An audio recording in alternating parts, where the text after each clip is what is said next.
Support for today's episode comes from Amazon. Amazon is working toward a carbon-free energy future, doing more with less, investing where it matters most, and supporting communities where we operate.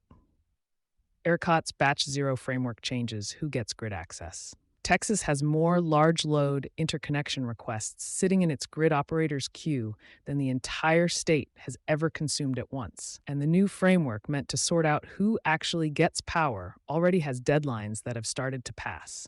Any company with a project in that queue needs to understand what just changed. The Public Utility Commission of Texas approved a new interconnection framework on June 18th called Batch Zero, making the Electric Reliability Council of Texas, ERCOT, what it describes as the first independent system operator, ISO, in the nation to use a batch process for large electricity users, rather than reviewing projects one at a time.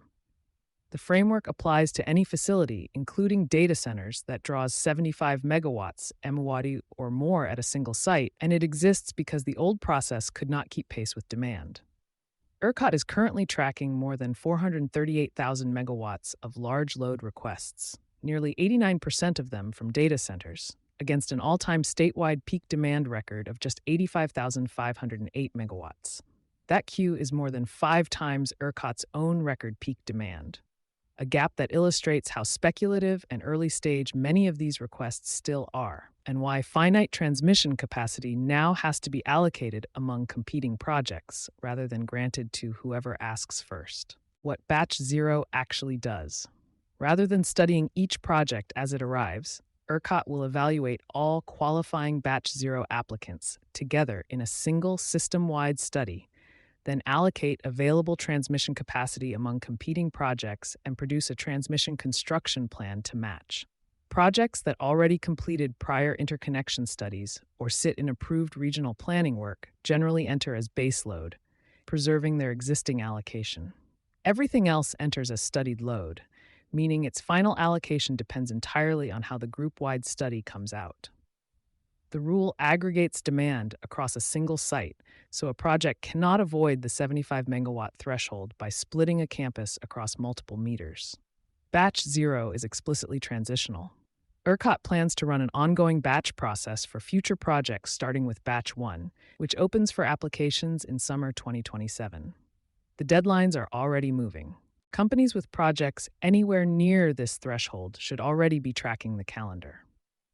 The deadline for large load entities to submit required technical studies and documentation was July 10th, and the corresponding utility-side submissions to ERCOT were due July 24th. A deficiency cure deadline follows on August 31st for any project with incomplete dynamic load modeling data. ERCOT expects to notify applicants of their classification, baseload, studied load, or excluded by early August. ERCOT's public-facing timeline points to a final system-wide transmission plan sometime in fall 2027, though interim milestones in ERCOT's planning guide run earlier in the year, and developers face a further commitment deadline in June 2027 to post financial security, proving they can actually build what they are requesting. Getting a faster answer costs money and flexibility. Batch Zero is not a free queue.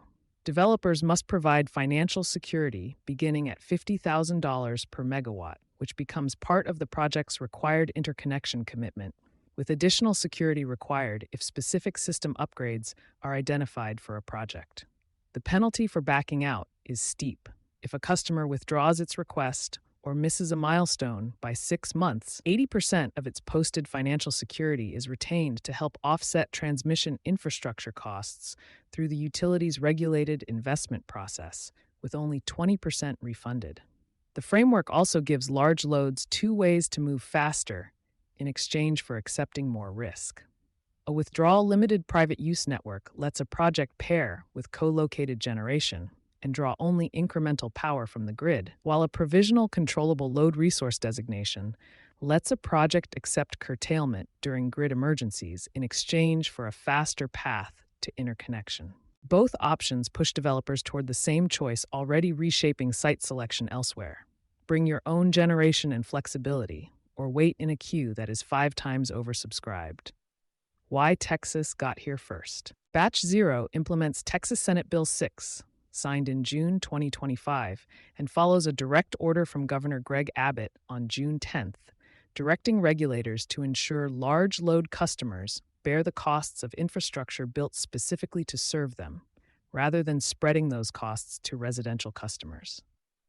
Coincidentally, the Federal Energy Regulatory Commission, FERC, issued show-cause orders to the country's other major grid operators during the same period, directing them to justify or reform their own large load interconnection rules, a process complicated in PJM's case by the governance crisis already underway at the country's largest grid operator.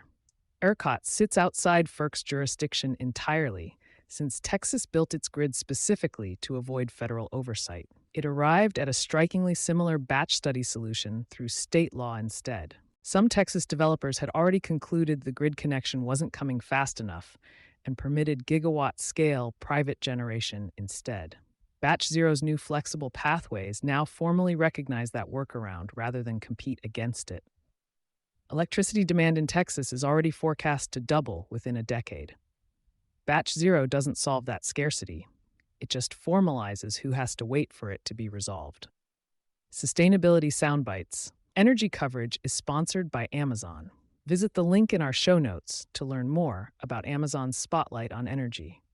For sponsorship opportunities with Environment and Energy Leader, please reach out to a member of our team.